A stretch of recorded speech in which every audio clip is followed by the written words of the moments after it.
இந்த லேப்டாப் கைக்கு வந்ததுமே நம்ம பசங்க வேலையை என்ன பண்ணாங்கன்னா, ஓப்பன் பண்ணி பார்த்துருப்பாங்க இல்லையோ, மேல இருக்க சிஎம் ஃபோட்டோவையும், கலைஞர் ஃபோட்டோவையும் ஸ்டிக்கர் ஒட்டி மறைக்க ஆரம்பிச்சாங்க. முன்னாடி வீடியோலயே சொன்னேன்.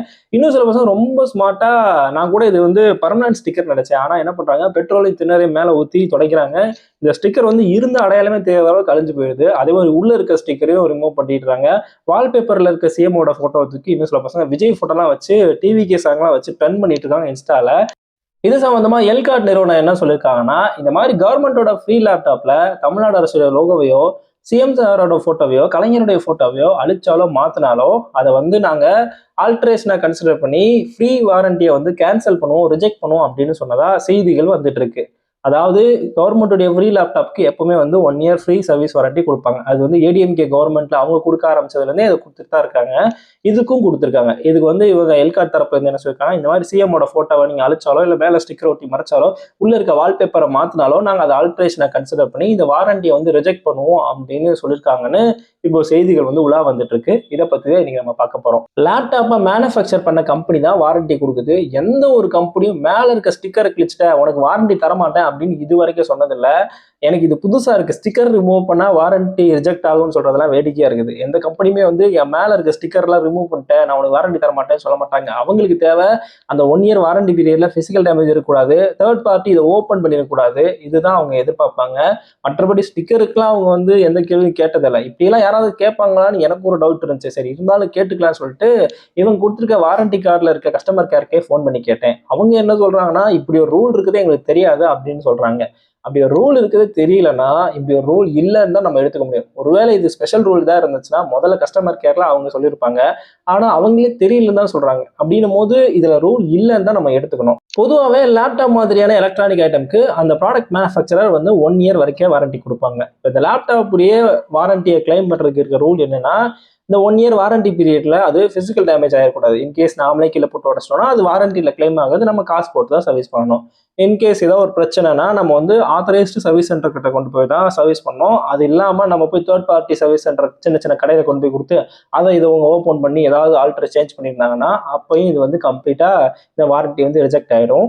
இதுதான் வாரண்டிக்கான ஜென்ரலான ரூல். அது இல்லாமல் லேப்டாப் பொறுத்த வரைக்கும் இந்த ஓஎஸை கூட நீங்க ஜென்ரலா வெளியில கொண்டு போய் மாத்திருந்தீங்க கூட அப்பயும் வாரண்டி வந்து ஓகே ஆகலாம். இதுதான் வாரண்டிக்கு இது வரைக்கும் இருக்கிற ரூல்லே. இந்த ஸ்டிக்கர் ரிமூவ் பண்ணா வாரண்டிக்கு ரிஜெக்ட் ஆயிரும்ன்றதெல்லாம் உண்மையிலே புதுசா இருக்கு. அவங்க கொடுத்துருக்க வாரண்டி கார்ட்லயே பாத்தீங்கன்னா இது சம்பந்தமா எந்த ஒரு ரூல்மே அவங்க வந்து கொடுக்கல. அவங்க முக்கியமான விஷயம் இந்த வாரண்டி கார்டில் என்ன போட்டிருக்காங்கன்னா, இப்போ இந்த வாரண்டி வந்து ஆஸ் அ கம்பெனி கொடுத்துருக்காங்க.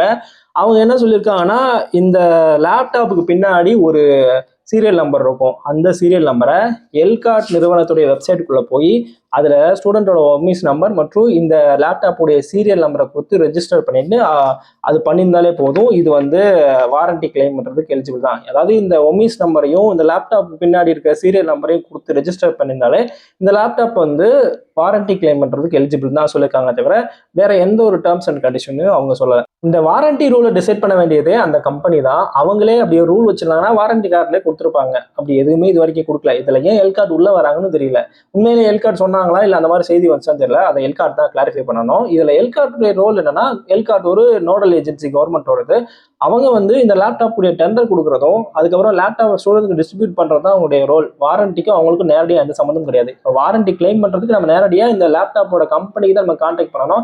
அதனாலதான் வாரண்டி கார்டில் கம்பெனியோட டீடைல்ஸ் கொடுத்துருப்பாங்க, கம்பெனியோட கான்டாக்ட் நம்பர் கொடுத்துருப்பாங்க. எல்கார்ட்டுக்கு இதுக்கும் சம்மந்தமே கிடையாது. ஒருவேளை இது கவர்மெண்ட் ஸ்கீம்ல கொடுக்குற ஒரு ஃப்ரீ லேப்டாப்னால இதுல ஸ்பெஷல் ரூல் இருக்குன்னு எல்கார்ட் சொன்னாங்கன்னா முதல்ல அந்த ஸ்பெஷல் ரூலை அவங்க முன்கூட்டியே கம்பெனிக்கும் ஸ்டூடெண்ட்ஸ்க்கும் சொல்லியிருக்கணும். அப்படி எதுவுமே சொல்லலை. ஒருவேளை இது நாளைக்கு இஷ்யூ ஆகி கோர்ட்டுக்கு போதுனாலும் கோர்ட்டும் இதுதான் சொல்லுவாங்க. கடந்த 10 வருஷமா ஏடிஎம்கே ஆட்சியில் இருந்த போதும் எல்காட் நிறுவனம் தான் ஃப்ரீ லேப்டாப்பை டிஸ்ட்ரிபியூட் பண்ணிட்டு இருந்தாங்க. அப்பயும் கவர்மெண்டோடைய ஸ்டிக்கர் போட்டு தான் கொடுத்தாங்க. பசங்க அதை ரிமூவ் பண்ணிட்டு தான் யூஸ் பண்ணாங்க. அப்பெல்லாம் எல்காட் நிறுவனம் வந்து இந்த மாதிரி ஒன்று சொன்னதாக கேள்விப்பட்டதில்ல. எந்த ஸ்டூடெண்ட் வந்து இந்த மாதிரி நான் ஸ்டிக்கர் ரிமூவ் பண்ணதுக்காக என்னுடைய வாரண்டி ரிஜெக்ட் ஆச்சுன்னா அவங்களும் வந்து சொன்ன மாதிரி தெரியல. இந்த அளவுக்கு பொங்க வேண்டிய அவசியமே கிடையாது. அதுவும் ஒரு பக்கம் சொல்ல போனா ட்விட்டர் பக்கம் போனா டிஎன் போலீஸ் எல்லாம் டேக் பண்ணி விட்டுட்டு இந்த மாதிரி மாத்திர பசங்க மேல கேஸ் போடுங்க அப்படின்னு சொல்றாங்க. சில்லியா இருக்கு. எத்தனை பசங்க மேல நம்ம கேஸ் பண்ண முடியும்? ப்ராடக்ட் வந்து அவனோடது. நீங்க வந்து அவனுக்குன்னு சொல்லி குடுத்துட்டீங்க. அத அவனுக்கு புடிச்ச மாரி யூஸ் பண்றான். வாரண்டி ரூல்ஸ் படி பார்த்தாலுமே ஸ்டிக்கருக்குலாம் எந்த கம்பெனியும் வந்து வாரண்டி புதுசா ரூல் போட முடியாது. அப்படி பார்த்தாலும் நெறைய பசங்க எனக்கு வாரண்டியே தேவையில்ல அப்படின்னு போறவங்க, கடந்து போறவங்க இருக்கதான் செய்றாங்க. இப்படி இருக்கக்கூடிய ஒரு சூழல்ல இத பெருந்தன்மையா ஒரு அரசாங்கத்துடைய அனுதாபிகள் கடந்து போகணும். இத நம்ம எடுத்து பேச வேண்டிய அவசியமே கிடையாது. ஏன்னா முன்னாடி இது ஒண்ணும் புது ஸ்கீம் கிடையாது. முன்னாடி இருந்த 10 வருஷமா இதுதான் அரசாங்கம் பண்ணாங்க. அவங்களும் ஸ்டிக்கர் ஒட்டி தான் குடுத்தாங்க, இல்லன்னு சொல்லல. அந்த ஸ்டிக்கர் என்ன பண்ணாங்க, சிம்பிளா பசங்க வந்து கிழிச்சு போட்டு அடுத்து யூஸ் பண்ண பேக்ல முதற்கொண்டு அந்த ஸ்டிக்கர்லாம் பிளேட வச்சு சுரண்டி யூஸ் பண்ண காலம்லாம் உண்டு. அதையெல்லாம் அப்ப இருந்த அரசாங்கத்துடைய அனுதாபிகளும் கடந்து தானே போனாங்க. இப்போ எதுக்கு இது தூரம் பண்ண வேண்டியிருக்கு?